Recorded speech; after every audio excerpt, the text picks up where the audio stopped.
Watch this video till end because इसके end में I am going to give you a very exclusive pro tip जिसके बारे में सिर्फ मुझे पता है, क्योंकि आई गेस मैंने ही नोटिस किया है अपने प्रिपरेशन के टाइम पे ये चीज़।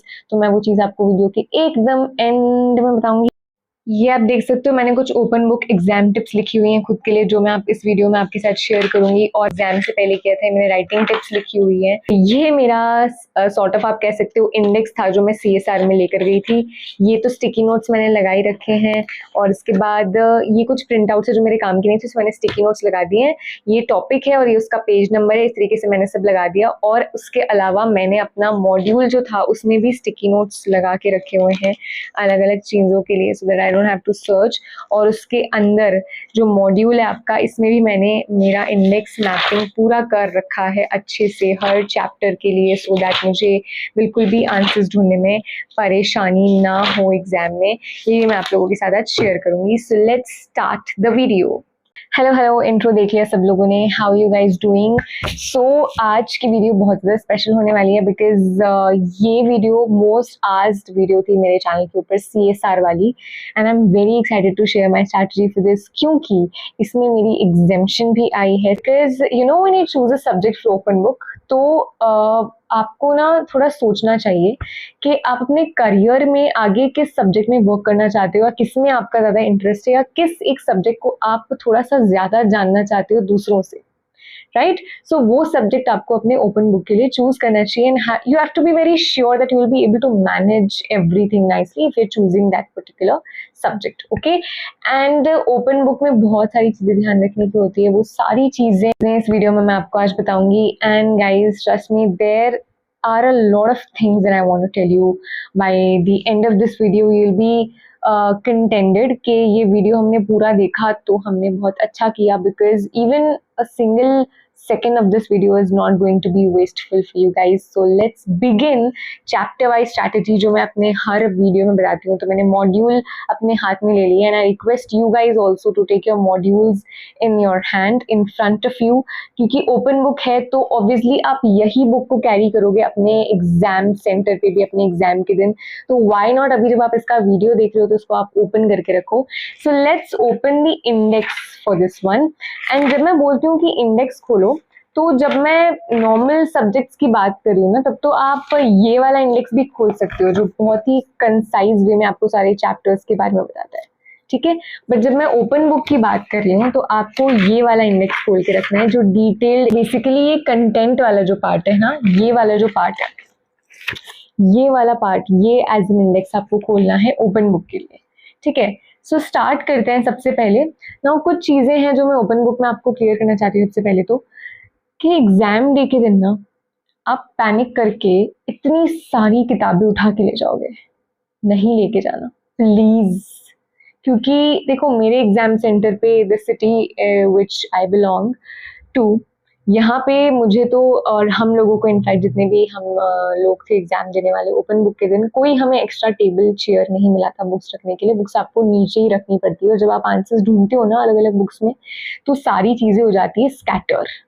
लाइक पूरे आपके आसपास, आपकी नीचे की जो फ्लोर होगी ना आपके आसपास की, उसमें books papers lying here and there, and it is so cluttered, आपका दिमाग आधा तो उधर ही खराब हो जाएगा। Don't just do this. And पता कर लो अगर आपके सेंटर्स पे ऐसे किसी सीनियर से पूछ लो कि एक्स्ट्रा टेबल चेयर मिलती है क्या बुक रखने के लिए। अगर मिलती है, अगर ICSE की गाइडलाइंस में ऐसा लिखा हुआ है, आई डोंट नो लिखा हुआ है कि नहीं, क्योंकि CA वाला जो ओपन बुक होता है उसमें तो they provide you extra tables and all, जो IBS का पेपर होता है CA का नहीं के अंदर। But I don't know for ICSI की क्या गाइडलाइंस है वगैरह जो भी, तो उसको पता कर लो। बहुत सारी बुक ले जाना एक सब्जेक्ट के लिए बेवकूफ़ी लगती है मुझे तो, क्योंकि मेरे तो काम नहीं आया था।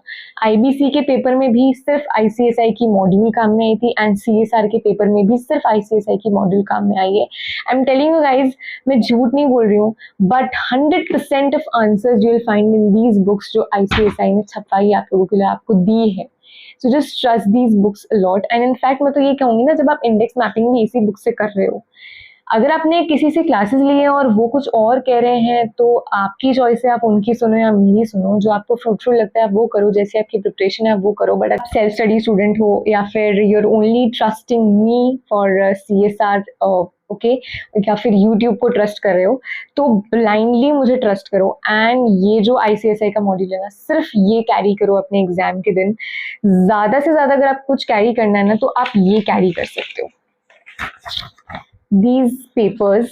ऐसा कोई रफ पेपर आप भी ले लेना एंड उसके ऊपर व्हाट आई हैव डन कि जो भी कॉमनली आज टॉपिक्स है CSR के एग्जाम में, जो मुझे इंपॉर्टेंट लगते हैं, जो मुझे डिफिकल्ट लगते हैं, जो मुझे कॉम्प्लेक्स लगते हैं और जो ICSI के फेवरेट है, ठीक है, ये सारे टॉपिक्स को मैंने स्टिकी नोट्स पे लिख दिया है और उन टॉपिक्स के बाजू में मैंने उनका जो पेज नंबर है वो भी मेंशन कर दिया, ताकि मुझे ना बेसिकली जब आपके पास में ये बुक रहती है ना, तो आपका जो छोटा सा टेबल होता है उसमें आप ये जो स्टिकी नोट्स की मार्किंग्स रहती है ना, मतलब कि ये वाली जो मार्किंग्स रहती है ये आप नहीं देख पाते हो, ठीक है। आपको इन दी एंड आपको इसी इंडेक्स को देख के और सारा फिगर आउट करना पड़ता है। तो इससे अच्छा तो आप ऐसे रफ पेजेस ले लो और अपने टॉपिक्स आप इसी में डायरेक्टली फिगर आउट कर सकते हो, फटाफट आप ऐसे ऐसे करके देख सकते हो, आपको बिल्कुल भी टाइम नहीं लगेगा, समझ में आई। और इससे आपको ना पेज नंबर जल्दी याद भी रह जाते हैं। कभी कभी आप इसको रिपीटेडली गो थ्रू करोगे ना एग्जाम से पहले, तो यू विल नो कि यार 100 के बाद ये टॉपिक था, 100 से पहले वाले पेज नंबर्स पे ये टॉपिक थे, तो आपको इजीली उससे मिल जाएगा। So this was my overview and my tips कि आपको क्या ले जाना चाहिए, कैसे ले जाना चाहिए। सो मैक्सिमम जो आप कैरी कर सकते हो वो ये 2 चीजें कैरी कर सकते हो एंड मिनिमम जो आप कैरी कर सकते हो वो आप ये अपना जो ICSI का मॉड्यूल है वो कैरी कर सकते हो, ठीक है। उसके बाद में अगर आपको कुछ और कैरी करना है then that is your wish and will, बाकी मैं तो यही सजेस्ट करती हूँ। हाँ, तो बताने को बहुत कुछ है एक्चुअली। सो मैंने मेन चीज दादी के लेकर का जाना है। उसके बाद में अगर कोई क्वेश्चंस आपके दिमाग में आते तो प्लीज कमेंट्स में लिखते जाना, मैं आंसर करती जाऊंगी। मीनवाइल अब हम स्टार्ट करते हैं चैप्टर वाइज डिस्कशन, जो मैं हर सब्जेक्ट की वीडियोस में कर रही हूँ, जो लोगों को बहुत हेल्पफुल भी लग रहा है कि यार चैप्टर वाइज स्ट्रैटेजी बता दी कोई, तो बहुत अच्छी बात है। सो उसी को स्टार्ट करते हैं। एंड फर्स्ट ऑफ ऑल मैं क्या सोचू ना कि मैं I tell you some writing tips, I give you some writing tips जो मैंने खुद के लिए लिखी थी, ठीक है। जो मैंने बेसिकली जब मैंने खुद बैठ के previous year papers as open book solve किए थे, तब मेरी क्या ऑब्जर्वेशंस थी पेपर को सॉल्व करने को लेके, और क्या चीजें मेरे को ऐसा लग रहा था कि यार मैं उस टाइम पे लैक कर रही हूँ, तो वो मैंने कहाँ अलग से लिख लिया था कि यार मैं बिल्कुल उस टाइम पे नहीं लैक करूं जब मेरे को एग्जाम देने जाना, राइट। तो जो फर्स्ट पॉइंट मैंने इसके अंदर लिखा हुआ है वो ये लिख रखा है कि length of your answer doesn't matter guys. तो आप ये सोचो ना कि आपको कोई आंसर, कोई क्वेश्चन का आंसर एज इट इज आपकी बुक के अंदर मिल गया है, राइट। अब वो है बहुत बड़ा। Now you can't write that big answer in your answer sheet because text छोटा होता है बुक्स में, एंड जब आप उसको कॉपी पेस्ट करने लग जाते हो ना, तो आपका जो एग्जाम कॉपी है उसमें वो बहुत ज्यादा स्ट्रेच्ड हो जाता है आंसर, वो बहुत ज्यादा पेजेस का बन जाएगा। अगर आपको पता ही चलेगा, आप लिखते रहोगे ये खुश होके सोच के कि यार मुझे तो आंसर मिल गया, मैं तो लिख रही हूँ। अब आप क्या करोगे, उसी एक आंसर को लिखते रहोगे, फिर आप देखोगे टाइम आपका चला गया, 45 मिनट आप एक आंसर लिखने में लगा दोगे, तो बाकी के आंसर आप कैसे करोगे। और CSR में 6 क्वेश्चन आते हैं, एज इन IBC में आपके 4 ही क्वेश्चन आते हैं, बट CSR में आपके 6 क्वेश्चन आते हैं और आपको 6 के 6 आंसर करने होते हैं। तो वहां पे वो चीज बहुत लेंदी हो जाती है कि एक तो आपको आंसर्स ढूंढने भी हैं, उसके बाद में उसे लिखना भी है, और 6 क्वेश्चन हैं, मतलब नॉर्मल जितने भी आपके पेपर्स आते हैं ना जो क्लोज बुक वाले होते हैं, उतने ही नंबर ऑफ क्वेश्चन है, उतना ही आपको टाइम भी मिलता है और उतने ही आपको आंसर ढूंढना भी है इसमें, तो उसका टाइम अलग से काउंट होता है, तो वो भी 3 घंटों में ही आता है। So what I am trying to say कि आपको आंसर अगर मिल जाता है तो जो भी सबसे इंपॉर्टेंट लाइंस है उसकी सिर्फ वो अपने आंसर शीट में लिखो। Mention only the most important points in an answer, because that is actually where the examiner is concerned, that how crisp you're writing your answers and how direct you are with your answers, and you are not writing paragraphs of some other topic in that particular answer which is not at all required. So please keep this thing in mind, that if you are writing an answer, you have to write only that part of the answer which is actually asked in the question and not something else, because that will make your answer longer, that will only waste your time and gaining you no marks, because there is no marks for something that you write which is extra for the examiner to check, which the question hasn't asked you to write about. So just write crisp, clear, to the point answers. Even if you're having the book in front of you, don't get excited and copy the whole thing as it is. बहुत regret करोगे। I am still telling you. आप नहीं तो खुद practice करके देखना, कोई भी क्वेश्चन पेपर ले लो किसी भी साल का, भले ही December 25 का, कोई भी क्वेश्चन उठा के देख लो, तुम्हें आंसर फट से मिल जाएगा बुक के अंदर। आई गारंटी यू, अगर तुमने इंडेक्स मैपिंग अच्छे से की, जो अभी हम सीखेंगे भी, तो आपको आंसर फट से मिल जाएगा। ठीक है, तो आंसर मिल गया, खुश हो जाते हो एग्जाम के अंदर कि यार 15 मिनट में तुम्हें मान लो सारी आंसर्स मिल गया, तुम खुश हो जाते हो, तुम आंसर लिखना चालू करते हो, तुम लिख ऐसे रहे हो ना, you are running out of time, you know everything, you know each and every answer, but you're running out of time. Now tell me कि जो आंसर्स आपको सही से आते थे लिखने और आपको पता भी था कि इसमें क्या क्या लिखना है, अगर वो क्वेश्चंस लिखने के लिए if you do not get enough time at last and if time runs out, then what are you going to do? Tell me. Now this is where you lose your marks. ठीक है, तो ये गलती बिल्कुल भी मत करना। तो फर्स्ट पॉइंट मैंने इस पे इतना ज्यादा एम्फेसिस क्यों किया, क्यों मैंने इतना समझाया इसको, because this is the most common mistakes that students make. This is not fair. So this was first point. अब कोई 5 मार्क का क्वेश्चन आता है एग्जाम के अंदर, ठीक है, उसका हाफ पेज का आंसर हो सकता है। कोई 2 नंबर का क्वेश्चन आता है, ठीक है, और 1 मार्क क्वेश्चन, ठीक है, वो आप 2 लाइंस में भी आंसर करोगे ना, it will be fine. And IBC अगर आपने चूज किया ना, तो उसमें ये चीज आपको देखने को मिलेगी। अगर आप जून 2025 का पेपर उठा के देखो आईबीसी का, तो उसमें है ऐसे single line answers, 2 line answers, जिसमें आपको अच्छे अच्छे फुल मार्क्स मिले अगर आपने crisp clear to the point लिखा है तो, समझे। एंड सीएसआर के अंदर ऐसे 1 मार्क 2 मार्क क्वेश्चंस आते तो नहीं है, बट बाय चांस अगर आते हैं तो उसका आंसर भी अगर आप 1-2 लाइन में लिखते हो क्रिस्प क्लियर, तो आपको फुल मार्क्स मिलते हैं। तो why do you think that you have to write, अगर ओपन बुक है तो व्हाई डू यू थिंक कि 2 मार्क्स में भी हमको एक पूरा पेज भर के आंसर लिखना पड़ेगा? बीकॉम का पेपर नहीं है ये, समझे। ये प्रोफेशनल पेपर्स हैं, प्रोफेशनल एग्जाम के आंसर्स लिख रहे हो आप, उसको उस तरीके से लिखो, इतना प्रेजेंटेबल बनाओ कि लगे ही नहीं कि आपने कुछ बकवास लिखी। जो लिखो वो सही लिखो, दैट्स इट। बुक आपके सामने है, सही ही लिखना है, और छोटा कम जो क्रिस्प है, जो कंटेंट जो चाहिए वही लिखो, समझे। उसके बाद में एक पॉइंट मैंने लिखा था कि अटेम्प्ट 100 मार्क्स पेपर। कुछ भी हो जाए, अगर आपने अपना टाइम स्टैम्प देख के हर क्वेश्चन को आंसर किया और टाइम स्टैम्प देख के ही आंसर्स को ढूंढा, तो देयर इज नो वे कि आपका पेपर छूटेगा या आप 100 मार्क्स का पेपर अटेंड नहीं कर पाओगे, बिकॉज इट्स मैनेजेबल। इतना टफ लेवल का नहीं आता है ओपन बुक। अगर कभी बहुत टफ लेवल का आ भी जाए तो आंसर्स ढूंढने में मत रहना, ठीक है, अपना दिमाग यूज करो। हमने आईबीसी ऐसा, हम ओपन बुक में ऐसा नहीं करके जाएंगे कि हम बिल्कुल ही नहीं पढ़ के जाएंगे, हम भाई भगवान भरोसे जो भी आ गया बुक में देख के लिख देंगे, मिल गया तो लिख देंगे, नहीं मिला तो छोड़ देंगे, ऐसा नहीं करना। This is not the right way how you right an open book paper, ठीक है। 100 मार्क्स का पेपर अटेंड करने की टिप्स और ट्रिक्स क्या हो सकती है? हर चीज की टिप्स और ट्रिक्स नहीं होती बेटा।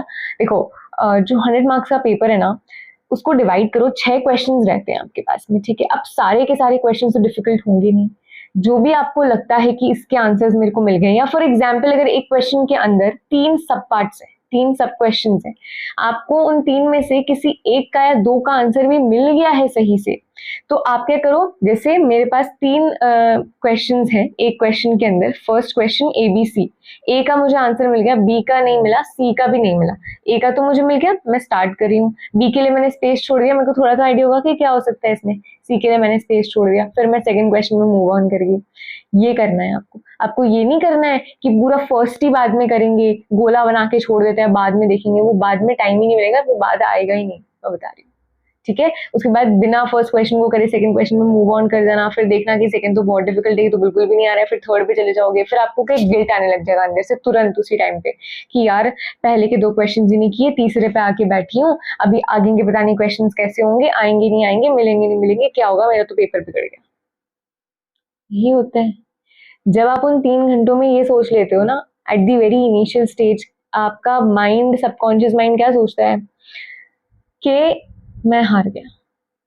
आप अपनी सोच में ही अपने आप को डिफीटेड मान चुके होते हो, अपने आप को मान चुके होते हो कि ये तो पेपर गया, ये तो नहीं होगा।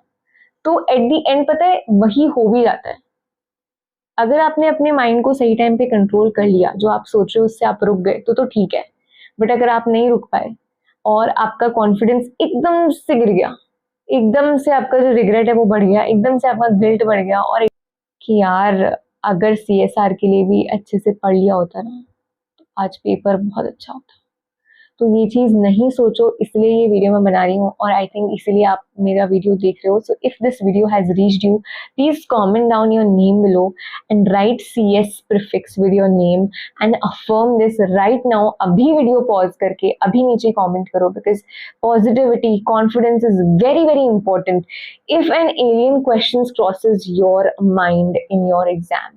फॉर एग्जाम्पल, आपने सब कुछ अच्छे से पढ़ा CSR के अंदर, now what is happening is आपको क्वेश्चंस दिख रहे हैं ऐसे कि आपको कोई भी डायरेक्ट क्वेश्चन नहीं मिल रहा, कोई कीवर्ड नहीं मिल रहा जिससे आपको पता चले कि कहाँ से ये क्वेश्चन पूछा हुआ है, मैं कैसे ढूंढूं। इस टाइम पे एलियन क्वेश्चंस मतलब बिना देखे हुए क्वेश्चंस, एकदम कुछ समझ में नहीं आ रहा, उस टाइम पे पता है क्या चीज वर्क करती है? आपका हार्डवर्क काम नहीं करता उस टाइम पे, आपका कॉन्फिडेंस काम करता है। कॉन्फिडेंस मतलब उन जगहों पे काम कर जाता है जहां पे आपका हार्ड वर्क, आपका मैनिफेस्टेशन, आपकी स्मार्ट वर्क, हर चीज जहां पे फेल हो जाती है, वहां पे कॉन्फिडेंस बहुत ज्यादा काम आता है। So please keep that confidence, and open book के अंदर वो कॉन्फिडेंस इतना काम आता है ना कि आप कॉन्फिडेंस यहाँ रख के जाओ, मतलब दिख नहीं रहा होगा अभी आपको, बट इतना ही हाई रखना है कि दिखे भी नहीं कि कॉन्फिडेंस कितना ज्यादा हाई। ठीक है, तो ताकि अगर आपके क्वेश्चंस बाय बाय गॉड, मैं नहीं चाहती ऐसा हो, बट हो जाएगी, क्वेश्चंस आपको नहीं समझ आ रहे तो आपको कॉन्फिडेंस यहाँ से ना इधर तक ही आए, बट एटलीस्ट इतना तो रहे। इतना नीचे आ गया ना तो पेपर नहीं होगा, ओपन बुक नहीं होता है। मैं जब IBC का वीडियो बनाऊंगी ना तो उसमें मैं एक्सपीरियंस शेयर करूंगी अपना, क्योंकि मैंने IBC का अपना ओपन बुक, सेकंड ग्रुप का ओपन बुक पहले होता है, तो IBC मैंने एक्सपीरियंस कर लिया। CSR में मैंने IBC वाली कोई गलती नहीं की, इसलिए मेरे CSR में एग्जाम्पशन आ गई। मैंने IBC भी बहुत अच्छे से पढ़ा था, मेरे उसमें भी एग्जाम्पशन आ जाती, पर नहीं आए क्योंकि मैंने कुछ गलतियां करी थी। वो क्या गलतियां थी ना, वो मैं IBC वाले वीडियो में बताऊंगी, अभी तो नहीं। अभी हम CSR की बात करेंगे, अभी तो मेरे को चैप्टर वाइज डिस्कशन भी करना है, वीडियो बहुत लंबी हो रही है। चलो, उसके बाद में मैं टिप्स बता रही थी, तो 2 टिप्स मैंने बता दी। देखो, लॉन्ग आंसर्स लिखने की कोशिश मत करना, क्रिस्प क्लियर आंसर्स लिखना, और 100% पेपर अटेंड करने की कोशिश करना। अगर आपने क्रिस्प आंसर्स लिखे ना, फिर तो आपका 100% पेपर अटेंड हो जाएगा, which is very important in open book, क्योंकि एग्जामिनर ये देखता है कि ओपन बुक पेपर होने के बावजूद भी अगर बच्चा पूरा पेपर सॉल्व नहीं कर पा रहा है, तो मतलब समझ में आई? ये थिंकिंग रहती है एग्जामिनर की, ये थिंकिंग रहनी चाहिए आप लोगों की भी, कि यार बुक मेरे सामने खुली थी, आंसर्स मेरे सामने पड़े थे, और मैं लिख नहीं पाया। ऐसा रिग्रेट नहीं होना चाहिए। वो 3 इडियट्स में वो डायलॉग नहीं कहते हैं कि टैक्सी दरवाजे पर थी, राजू लेने आया था बट प्रिया भागी नहीं, लाइफ टाइम का रिग्रेट हो जाएगा उस गधे के साथ शादी करके। वो याद आ रहा है? तो वो रिग्रेट तुम्हें नहीं होना चाहिए कि यार बुक सामने पड़ी थी, पेन हाथ में था, टाइम भी पूरा बचा था, 2.5 घंटे का, आधा घंटा ही वेस्ट हुआ था, बट मैं फिर भी नहीं लिख पाया। रिग्रेट रह जाएगा दरवाजे से निकलती ही क्लासरूम के बाहर, और फिर वो रिग्रेट कहाँ दिखेगा? रिजल्ट में दिखेगा तुम्हारे, फिर तुम देखोगे, फिर तुम और रिग्रेट करोगे। इससे अच्छा है तो अभी समझ जाओ, है ना? जो मैं कह रही हूँ ना, उसको ध्यान से सुनना। मैं बहुत बहुत ज्यादा बोल रही हूँ, पता नहीं क्यों, बट जो भी है, काम का ये तुम्हारे कहीं ना कहीं तो काम आएगा। अच्छा ठीक है, उसके बाद में ना हम लोग आगे बढ़ते हैं। एक और टिप दे रही हूँ मैं तुम्हें, बहुत अच्छी टिप है ये, देखो। प्रीवियस ईयर क्वेश्चन कोई भी एक, तुम्हारे पास जितना भी टाइम होगा, तुम्हारे पास बहुत ज्यादा टाइम हो ना प्रिपरेशन के पहले का, तुम 3 पेपर मस्त अपने प्रैक्टिस कर डालो CSR की, ठीक है? मैंने तो तीनों किए थे। अगर तुम्हारे पास टाइम कम है, ठीक है, या तुम्हें पेपर प्रैक्टिस करना पसंद नहीं, किसी किसी को होता है ना, मेरे को बैठ के पेपर सॉल्व करना नहीं पसंद, एक तो कर ही ले। कोई भी एक अपने प्रीवियस ईयर क्वेश्चन को प्रैक्टिस, क्वेश्चन पेपर को प्रैक्टिस करना घर पे बैठ के, ठीक है? You will get to know कि आप आंसर्स ढूंढ पा रहे हो या नहीं ढूंढ पा रहे हो। और ये प्रैक्टिस कब करना? इंडेक्स मैपिंग हो जाए उसके बाद में, जो मैं अभी बताऊंगी। अभी थोड़ा ऐसे ठंड रखो, थोड़ा सा पानी मैंने पी लो, ठीक है? प्यास लगी होगी तो मुझे भी लग रही है, मैं पीती हूँ। तो टारगेट अपना क्या होना चाहिए? 100 मार्क्स का पेपर अटेंड करना है। उसको डिवाइड कैसे करा मैंने, कि यार मैंने ये तो डिसाइड कर लिया था कि मुझे ना फर्स्ट 1 घंटे में 30 मार्क्स के क्वेश्चंस करने हैं, ठीक है? सेकेंड मेरे को घंटे में और 30 मार्क्स के क्वेश्चंस कवर करने हैं, और थर्ड जो लास्ट आ रहे हैं उसमें से मेरे को मैक्सिमम, मतलब उसमें कोई मार्क्स का कैलकुलेशन नहीं रहता है। फिर तो तीसरे घंटे में आकर के क्या होता है ना, कि जो भी पेपर में बचा हुआ है वो सब करना है अब मुझे।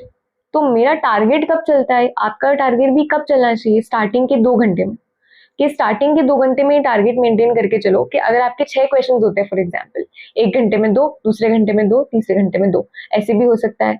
ठीक है, मार्क्स वाइज अगर आपको डिस्ट्रीब्यूट नहीं करना तो क्वेश्चन वाइज डिस्ट्रीब्यूट करो, इजी, मैथ्स अपनी वीक है, छोड़ दो मार्क्स को, आप क्वेश्चन वाइज डिस्ट्रीब्यूट करो।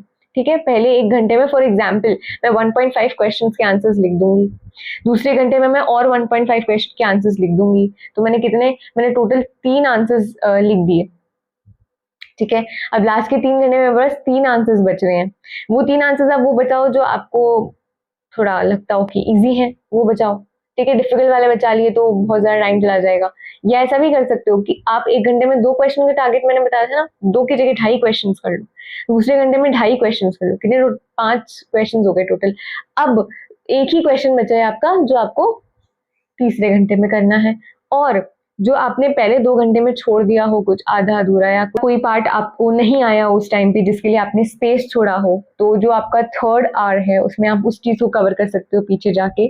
तो तीसरा घंटा ना आप स्पेयर ही रखा करो, 2 घंटे का पेपर मानो, तीसरा घंटा आप स्पेयर रखो जिसमें आप अपना पेपर सुधार पाओ, ऐसा लगा पाओ कि एक सीएस प्रोफेशनल के बच्चे ने उस पेपर को लिखा है, उसको इतना एक्यूरेट बनाओ, उसको इतना प्रेजेंटेबल बनाने की कोशिश करो कि आपको वहां पे ज्यादा से ज्यादा मार्क्स मिल पाए। ओपन बुक एक ऐसा पेपर होता है जिसमें आपको मार्क्स मिलते हैं, बहुत ज्यादा मिलते हैं। Just the thing is that you need to learn how to manage those 3 hours and the book that has been allowed for you to take inside your exam hall, right. So ये है। इसके बाद में CSR के special tips तो I think ऐसे कुछ है नहीं, बट हाँ मैं एक और चीज बोलती हूँ कि बिल्कुल एकदम 100% कॉपी पेस्ट नहीं करना है मॉड्यूल से कोई भी आंसर, कितना भी इजी क्वेश्चन हो, व्हाट इज CSR आ जाए ना, वो भी 100% कॉपी मत करना। 100% कॉपी पेस्ट करोगे तो क्या होगा पता है, जितना आप कुछ भी पैराग्राफ लिखा होगा ना सब कुछ लिख के आ जाओगे, फिर वो आंसर इतना लंबा हो जाएगा जो हमें नहीं बनाना है, समझे। तो क्या करना है, देखो कुछ वर्ड्स को स्किप कर सकते हो, की वर्ड्स को स्किप मत कर देना। ठीक है, कुछ वर्ड्स को स्किप कर सकते हो, जैसे बार बार अगर द आ रहा है तो उसे स्किप करो, बार बार कोई और आर्टिकल आ रहा है उसे स्किप करो, बार बार CSR लिखा आ रहा है उसे स्किप करो, उसकी जगह इट वर्ड यूज करो, समझे। एंड ऑल्सो कोई भी शॉर्ट फॉर्म्स नहीं लिखने हैं आपको, हमेशा फुल फॉर्म लिखने हैं। अनटिल एंड अनलेस आपको पूरी बुक में उस चीज का कहीं भी फुल फॉर्म नहीं दे रखा हो तो फिर तो आप शॉर्ट फॉर्म में लिखोगे, तो शॉर्ट फॉर्म्स को बिल्कुल भी यूज नहीं करना चाहिए एग्जाम के अंदर, स्पेशली अगर आपका ओपन बुक एग्जाम है, उसमें तो बुक खुली होती है, उसमें भी एग्जामिनर देखेगा यार क्या शॉर्ट फॉर्म लिख रखे हैं हर जगह, फुल फॉर्म्स याद होने चाहिए। ठीक है, उसके बाद का पॉइंट ये है कि इंडेक्स, इंडेक्स आपको मतलब लोग ऐसे सोचते हैं, जब जैसे मैंने सेल्फ स्टडी किया था तो मुझे तो किसी ने बताया नहीं था इंडेक्स क्या होता है, इंडेक्स मैपिंग क्या होता है वगैरह, मैंने सब खुद से सीखा था। ठीक है, हर चीज का मीनिंग, वर्ड मीनिंग सर्च कर करके मैंने सीखा था, बिकॉज मेरे को एग्जैक्ट एकदम मीनिंग चाहिए था, मुझे बिल्कुल भी फ्लक्चुएशन नहीं चाहिए था कि मैं ABCD लोगों के सजेशंस देखूं वीडियो के ऊपर CSR के बारे में और वो सब मुझे कुछ अलग अलग कहें, सबकी खिचड़ी बन जाए और मेरा CSR का पेपर बिगड़ जाए, मैं ये बिल्कुल नहीं चाहती थी, इसलिए मैंने खुद से किया सब कुछ। ठीक है, अब वो एनालिसिस मैं एज इट इज जब आपको दे रही हूँ ना, तो आप ये सोच सकते हो कि ये एनालिसिस आप खुद बैठ के बना रहे हो। अगर अभी भी तुम्हारे हाथ में पेन पेपर नहीं है ना और तुम लिख नहीं रहे हो ना जो मैं बोल रही हूँ, तो मैं बता रही हूँ तुम्हारा पेपर अच्छा नहीं होगा। क्यों नहीं लिख रहे हो तुम, मैं यहाँ पे क्यों बकबक कर रही हूँ, मतलब मुझे समझ में नहीं आ रहा। लिखा करो, मतलब कोई अपन प्लान बनाते हैं ना तो जब दिमाग में वो रहता है तो उसके एग्जीक्यूशन के चांसेस जीरो हो जाते हैं, और जब एग्जीक्यूट करने में जाते हो ना तो गड़बड़ हो जाती है। बट वही चीज अगर आपने पेपर पे उतार ली होती है ना तो आपके सब्जेक्ट में एग्जाम्शन आ जाती है। सीधा सीधा लाइव एग्जाम्पल दे रही हूँ, अभी भी अगर पेन पेपर हाथ में नहीं लिया ना, सोते सोते वीडियो देख रहे हो ना, मत देखो, सच्ची कह रही हूँ। चलो आगे देखो, अब ऐसा हो सकता है कि मेरे इतना समझाने के बाद भी तुम्हारे पास टाइम नहीं बचे पेपर पूरा करने के लिए, बट पेपर तो पूरा करना है, पेपर तो कैसे भी करके पूरा करना है, तो क्या करोगे, तो क्या करोगे, और आपको ना आंसर्स मिल भी नहीं रहे और आपका टाइम भी खत्म हो रहा है और आपको पेपर भी पूरा करना है। ठीक है, सब कुछ साथ में हो रहा है, आप क्या करोगे, बुक बंद कर दो, उसे क्लोज बुक एग्जाम की तरफ देने लग जाओ, बुक बंद कर दो, जो आता है, जो मन में आ रहा है, जो याद आ रहा है उससे रिलेटेड सब कुछ ऐसे उतार दो एकदम अपनी कॉपी के अंदर। ठीक है, बुक को एकदम बंद कर दो, जो तुमने बुक खोली रखी है, तुम्हारा टाइम ऐसे तुम्हारे 15 मिनट बचे और तुम्हारा एक पूरा आंसर बचा है फॉर एग्जाम्पल, और तुम बुक खोल के उसको बुक में ढूंढ रहे हो, तुम सिनेरियो इमेजिन करो एक बार, चलो इमेजिन करो एक बार, आंख बंद करो, मैं तुम्हें सिनेरियो बताती हूँ। मेरे साथ सीएसआर के एग्जाम में नहीं हुआ, बट मैं जो भी सिनेरियो बता रही हूँ ना वो हुआ है, ठीक है, कहीं ना कहीं किसी न किसी के साथ में हुआ है, इसको इमेजिन करो, ठीक है। चलो, तुम 2 बज रही है, तुम एग्जाम हॉल में एंटर होते हो, पेपर बहुत अच्छा है, तुम आराम से लिख रहे हो, आंसर तुम्हें सारे मिल रहे हैं, एक क्वेश्चन का आंसर थर्ड वाले का तुम्हें नहीं आ रहा, तुमने उसको ना स्किप कर दिया, अभी तुम बाकी सारे कर रहे हो, उसकी तुमने जगह नहीं छोड़ी, उसको स्किप ही कर दिया, उसको तुमने सोचा लास्ट में जब टाइम बचेगा ना तब इसको देखेंगे, आंसर ढूंढ लेंगे इसका भी। अब क्या हो रहा है कि तुम्हारे बज चुके हैं 4:30, अब 4:15 बजे तक पेपर चलता है, ठीक है, 4:30 नहीं, तुम्हारे 5 बज चुके हैं, ठीक है, 5 बज चुके हैं, ठीक है, घड़ी के अंदर 5:15 बजे तक पेपर अपना चलता है। अब एक थर्ड क्वेश्चन तुम्हारा पूरा बाकी है और उसके 3 सब पार्ट्स है, ठीक है।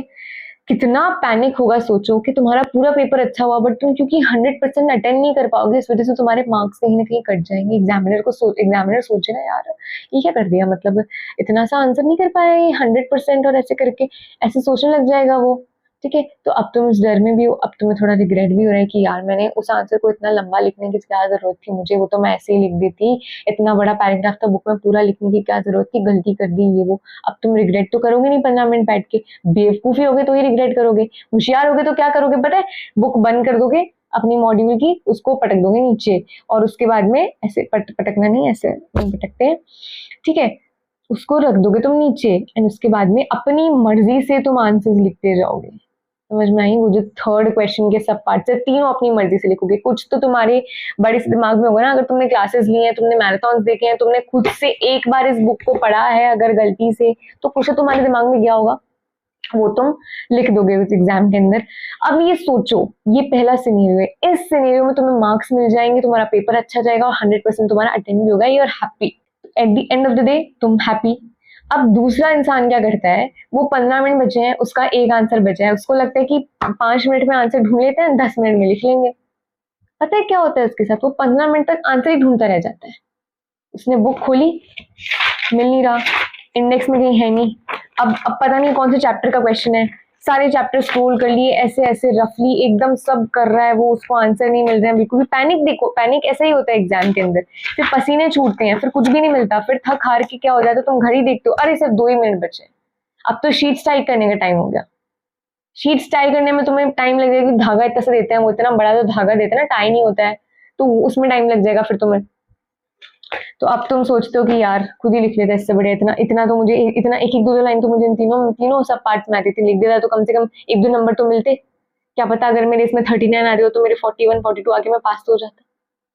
सोचो तुम थोड़ा सा, ये होता है सिनेरियो, ये मैं तुम्हें रियल एकदम सिनेरियो बता रही हूँ जो एग्जाम हॉल के अंदर होता है, जो बच्चे फेस करते हैं। एंड आई डोंट वांट कि मेरा वीडियो अगर कोई देख रहा है, कोई मुझ पे ट्रस्ट कर रहा है, कोई मेरा सब्सक्राइबर है यहाँ पे, उसके साथ में ऐसा हो, ठीक है। तो सब्सक्राइबर्स के लिए मेरी वेल विशेज है, और जो बिना सब्सक्राइब करे वीडियो को देख रहे हैं वो सब्सक्राइब कर दो, क्योंकि और बहुत सारे वीडियोस आने वाले हैं जो बहुत ज्यादा काम के रहेंगे, तो मेरी ना वेल विशेज सब्सक्राइबर्स के लिए मतलब ऐसे निकलती है, तो डोंट माइंड इट, ऐसे छोड़ दो, भूल जाओ चलो इस चीज को। तो यही होता है रियल केस सिनेरियो, यही है तुम्हारा एग्जाम हॉल के अंदर के, यही सीन होंगे, कितने बच्चों के साथ ये होगा भी जो ये वीडियो को नहीं देखेंगे, फिर बाद में उन्हें पता चलेगा कि हो ऐसा हो जाता है, समझे। तो मैं नहीं चाहती कि तुम्हारे साथ ऐसा हो, इसलिए इन चीजों को प्लीज ध्यान रखना, नहीं तो मैंने सारी तुमको जो भी टिप्स दी थी वो अच्छे से हो गई है। अच्छा एक चीज बता दूं, अगर जो पेपर होता है ना वो इजी आता है तो कहते हैं टेकिंग होती है टफ, ठीक है। तो अपन बिल्कुल भी ऐसे नहीं करना कि यार अपन ने ना टफ पेपर आया है अपने, तो अपन घबरा जाएं, फिर अपन सही से लिखे ना। अगर पेपर टफ आता है ना तो आंसर्स की रेटिंग होती है इजी, तो आपसे ज्यादा एक्सपेक्टेशन नहीं होती कि आप एकदम अच्छे से आंसर्स लिखोगे, तो जितना समझ में आता है उतना तो लिखो, अपनी तरफ से 100% देना है। एग्जामिनर क्या करेगा वो जाने, उसका मूड जाने उस टाइम पे, ठीक है। तुम तो अपने उस पर फोकस करो ना कि तुम्हें पेपर निकालना है। अगर पेपर इजी आ जाए तो बहुत अच्छे से आंसर्स लिखने हैं। अगर पेपर इजी आएगा, ओपन बुक इजी आ रहा है, मतलब कैसे इजी आएगा कि भाई तुम्हें बुक में आंसर्स मिल रहे हैं अपने आप अच्छे से डायरेक्ट, ठीक है। तो उसे कहते हैं ओपन बुक का इजी पेपर। उसमें तुम आंसर्स रद्दी लिख के आओगे ना तो मार्क्स रद्दी मिलेंगे। आंसर्स अच्छे लिख के आओ, प्रेजेंटेबल लिख के आओ, उसको पैराग्राफ्स में डिवाइड करके लिख के आओ। कोई भी तुमसे पूछा है ना आंसर, तो पहले तो मीनिंग से स्टार्ट करो कि दिस मीन्स दिस, एंड फिर सेक्शन है सीएसआर के अंदर, तो सेक्शन मेंशन करके आओ, सेकंड पैराग्राफ में सेक्शन में क्या लिखा है वो मेंशन करके आओ। तो फर्स्ट पैराग्राफ में मीनिंग, सेकंड पैराग्राफ में सेक्शन प्रोविजन, थर्ड पैराग्राफ में डिस्कशन, फैक्ट्स, जो भी आपका केस अगर कुछ दे रखा है तो, नहीं तो डायरेक्ट आपका कंक्लूजन। इस तरीके से पैराग्राफ में डिफाइन करके आंसर आप लिखो अच्छे से, तो मार्क्स अच्छे मिलेंगे। अगर पेपर इजी होगा तो ये करना है, पेपर डिफिकल्ट हुआ तो आप जैसे भी लिखो, बस आंसर सही लिखने चाहिए। फॉर्मेट डजंट मैटर उस टाइम पे, क्योंकि पेपर ऑलरेडी टफ है, तो टफ है तो सबके लिए टफ है, इजी है तो सबके लिए इजी है। तो अगर टफ पेपर में तुमने बहुत अच्छे आंसर्स लिख दिए तो तुम्हारी नैया बहुत अच्छी वाली पार हो जाएगी, ठीक है। बट अगर किसी ने सोचो कि पेपर टफ है ये सोच के आंसर ही सही से नहीं लिखे जबकि वो मिल पा रहे थे, तो क्या होगा। तो उस तरीके से सोचना, ठीक है। तो मेजर मैंने जितनी भी चीजें मेरे को ऐसे बतानी थी जो तुम्हें ध्यान रखने की है, एज इन सब्जेक्टिव चीजें, वो मैंने बता दी है कि भाई तुम्हें बुक्स कौन सी कैरी करनी है, ठीक है, और तुम्हें इंडेक्स मैपिंग, ये वाली इंडेक्स मैपिंग कैसे करनी है ये मैंने बता दिया, राइट। उसके बाद में मैंने बता दिया कि पेपर कैसे लिखना है, सीएसआर का ओपन बुक पेपर कैसे मैनेज करोगे 3 घंटे, मैंने सब बता दिया तुम्हें, ठीक है। अब हम लोग चैप्टर वाइज डिस्कशन स्टार्ट कर सकते हैं। मैं वेरी टायर्ड, अभी रात के 11 बज रहे हैं, और मैं बहुत थक गई, it was a long tiring day. But anyways हम लोग स्टार्ट करते हैं। 16 चैप्टर्स हैं सीएसआर के अंदर, और मुझे चैप्टर वाइज बताना है अभी, राइट। मैं बताऊंगी, डोंट वरी, मैं बताऊंगी, बिकॉज ये मेरा काम है, मुझे पसंद है वीडियोस बनाना, मुझे बहुत पसंद है पढ़ाना, मेंटोर करना स्टूडेंट्स को, तो मैं बताऊंगी, ऐसा कुछ नहीं है, मैं थकूंगी तो भी मैं बताऊंगी। हम लोग स्टार्ट करते हैं। सबसे पहले इंडेक्स, आप लोग ना एक काम कर सकते हो कि मैं चैप्टर वाइज गाइड तो बता ही रही हूँ अभी, ठीक है, बट मेरे ना आप चैनल डिस्क्रिप्शन पे जाओगे, उस पर मोर करके क्लिक करना, उस पर लिंक्स आएगी मेरे सोशल मीडिया की, उस पर ना टेलीग्राम चैनल की लिंक आएगी, तो उसको ज्वाइन कर लो, टेलीग्राम चैनल को ज्वाइन कर लो। उसमें ना मैं अपना इंडेक्स का फोटो भेजूंगी, ठीक है। तो जो भी मैंने इंडेक्स मैपिंग कर रखी है ना, बेसिकली ये देखो, ये पूरा जो मैंने सब कर रखा है, ये मैं आपको इसके फोटोज भेजूंगी टेलीग्राम चैनल के ऊपर, मैं डाल दूंगी अपने, तो आप उस वहां से उसको फोटोज को एक्सेस कर सकते हो और अपना इंडेक्स मैपिंग भी वहां से आइडिया लगा के आप अपना भी बना सकते हो।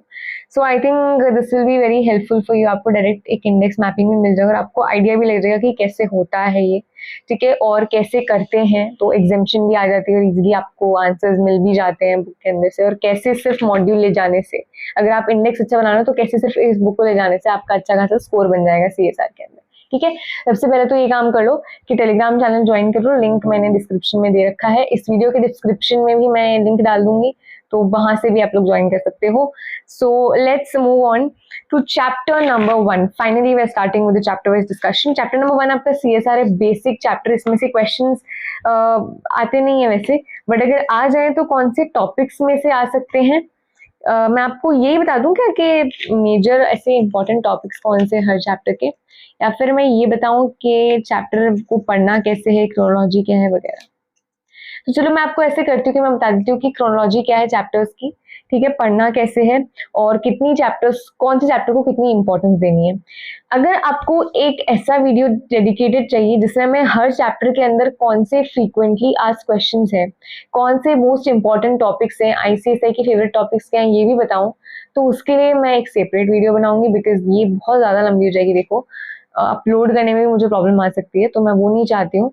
तो इसीलिए इस वीडियो के कमेंट्स में मुझे ये बता देना कि क्या जरूरत है आपको चैप्टर वाइज, हर चैप्टर के अंदर के जो, हर चैप्टर के जो टॉपिक है मैं टॉपिक वाइज डिटेल्ड वीडियो भी बनाऊं क्या। अगर आपको चाहिए कि यस, तो please comment yes down below in this video, and फिर मैं वो वीडियो भी बना के अलग से अपलोड करूंगी, तो उसको मैं पार्ट 1 रख दूंगी और उसको मैं पार्ट 2 रख दूंगी, ठीक है। तो इससे आपकी ना बहुत ज्यादा हेल्प हो जाएगी, मतलब आपको खुद से कुछ करने को ज्यादा रहेगा ही नहीं, फिर आप इन वीडियोस को बार बार देख के अपना प्रेपरेशन कर सकोगे, ठीक है। तो इस वीडियो में मैं सिर्फ ये डिस्कस करती हूँ कि क्रोनोलॉजी क्या रहनी चाहिए आपके चैप्टर्स को पढ़ने की, एंड कौन सा चैप्टर इंपॉर्टेंट है सबसे ज्यादा और कौन सा लीस्ट इंपॉर्टेंट है।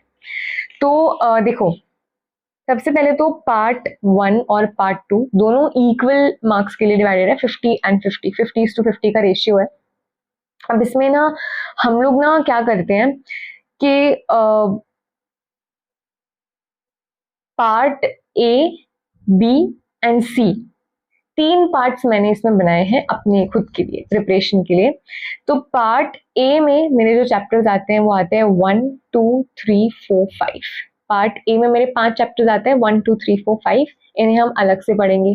बी में जो मेरे चैप्टर्स आते हैं वो आते हैं 9 10 ओके 15 16, ये आते हैं 9 10 15 16, ठीक है।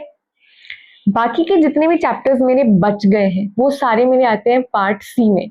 मैंने क्यों ऐसा बाइफिकेशन किया मैं बताऊंगी अभी, ठीक है। तो पार्ट सी में मेरे कितने चैप्टर्स आ गए, 6 7 8 11 12 13 14, ये सारे चैप्टर्स मेरे पार्ट सी में आ जाते हैं, ठीक है। ऐसा क्यों किया मैंने बाइफिकेशन, तो पार्ट ए में वेरी इजी चैप्टर्स की कैटेगरी है, पार्ट बी में थोड़े टफ चैप्टर्स की कैटेगरी है, ठीक है। और पार्ट सी में एवरेज चैप्टर्स की कैटेगरी है, जो डायरेक्ट क्वेश्चन वाले चैप्टर्स है वो। तो part A easy, part B tough, part C average and direct questions. मतलब पार्ट सी में जो मैंने चैप्टर्स आपको मार्क करवाए ना, अभी आपने इंडेक्स खोल रखा है कि नहीं मुझे नहीं पता, खोल रखा है तो अच्छी बात है, आप समझ रहे होगे, नहीं खोल रखा है तो कुछ समझ में नहीं आ रहा होगा, दैट्स नॉट माई फॉल्ट। तो पार्ट सी के अंदर मैंने वो चैप्टर्स को लिया है जिनमें डायरेक्ट क्वेश्चन आते हैं एग्जाम के अंदर, घुमा फिरा के क्वेश्चन नहीं आते। तो जब इन चैप्टर्स में से क्वेश्चन आए तो आपको पता होना चाहिए कि इसी पर्टिकुलर चैप्टर को खोलना है मुझे इस पर्टिकुलर क्वेश्चन के लिए, समझ गए। तो ये मैंने आपको बता दिया 3 तरह के बाइफिकेशंस जो मैंने किए थे, ठीक है। इससे मुझे ये पता चल गया था कि मुझे एग्जाम डे के दिन जाने से पहले क्या रिवाइज करके जाना है, किन चैप्टर्स को, जैसे पार्ट बी वाले जो 4 चैप्टर्स है ना उसको मैंने बहुत ही डीपली स्टडी किया था, लाइक अंदर से टॉपिक वाइज और हर चीज में, तो वो हो जाता है उससे, ठीक है। तो ये तो मैंने आपको ग्रुपिंग बता दी है चैप्टर्स, सो इम्पोर्टेंस इसमें ही पता पड़ गई होगी क्योंकि मैंने ना बता दिया आप लोगों को कि टफ कौन से हैं, इजी कौन से हैं, डायरेक्ट क्वेश्चंस किस में से आते हैं और वो एवरेज टॉपिक्स भी हैं, ठीक है। तो आई थिंक चैप्टर वाइज में मेरे को इतना बताना सफिशिएंट रहेगा अभी, बाकी सारा मैं, अगर आपको इस वीडियो का पार्ट 2 चाहिए तो प्लीज कमेंट करना, मैं उसमें और अच्छे से बता दूंगी। तो वो वाली वीडियो भी लंबी हो जाएगी क्योंकि इसमें मैं हर टॉपिक के अंदर, हर चैप्टर के अंदर के टॉपिक्स के बारे में डिस्कस करूंगी, ठीक है। तो मैं टॉपिक्स आपको साथ ही साथ में मार्क भी करा दूंगी कि ये तो आपको मार्क करने ही है, एनी हाउ ये आ सकता है एग्जाम में वैसे करके। तो कमेंट करना पार्ट बी के लिए, पार्ट 2 के लिए इस वीडियो के, अगर आपको चाहिए तो। एंड इसमें मैं आपको एक लास्ट चीज और बताना चाहती हूँ, प्लीज सुन के जाना। तो अब हम वीडियो के एंड में आ चुके हैं। मैंने आपको प्रॉमिस किया था कि वीडियो के एंड में मैं आपको एक एक्सक्लूसिव प्रो टिप देने वाली हूँ जो मैंने अपने टाइम पे फॉलो किया था। आप ध्यान से सुनना मेरी बात, बुक खोलो, ठीक है, मत खोलो चलेगा जो भी। तो मैंने कोई भी एक रैंडम पेज खोल रखा है, इसे मेरे को ये ना ग्रे बॉक्स दिख रहा है, this sort of a grey box. ये ग्रे बॉक्सेस आपको पूरी बुक में बहुत जगह मिल जाएंगे और बहुत सारे चैप्टर्स के अंदर मिल जाएंगे। नाउ द टिप इज कि इन ग्रे बॉक्सेस में से ना क्वेश्चंस आते हैं बहुत ज्यादा। ये जो ग्रे बॉक्सेस हैं जो हम ग्रे एरिया समझ के इग्नोर कर देते हैं, मैंने हर उस ग्रे बॉक्स के आगे ना ये मार्क लगा रखा है, मैं आपको दिखाती हूँ। ये जो आपको दिख रहा है ना इंपॉर्टेंट क्वेश्चन वाला मार्क, ग्रे बॉक्सेस में से क्वेश्चंस बहुत ज्यादा बनते हैं। तो ये जो भी ग्रे बॉक्सेस हैं इनको अच्छे से पढ़ के जाना, इनका पेज नंबर अच्छे से इंडेक्स में मार्क करके जाना, very very very very very important tip. And इसी के साथ इस वीडियो का दी एंड होता है।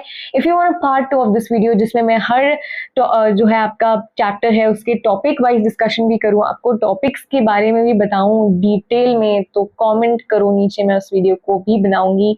And if you like this video then please अपना फीडबैक मुझे शेयर करो। And if you have not subscribe then do subscribe to this channel and help me to reach more students like you, because हम ही दूसरे के help कर सकते हैं because we are in the same profession, okay?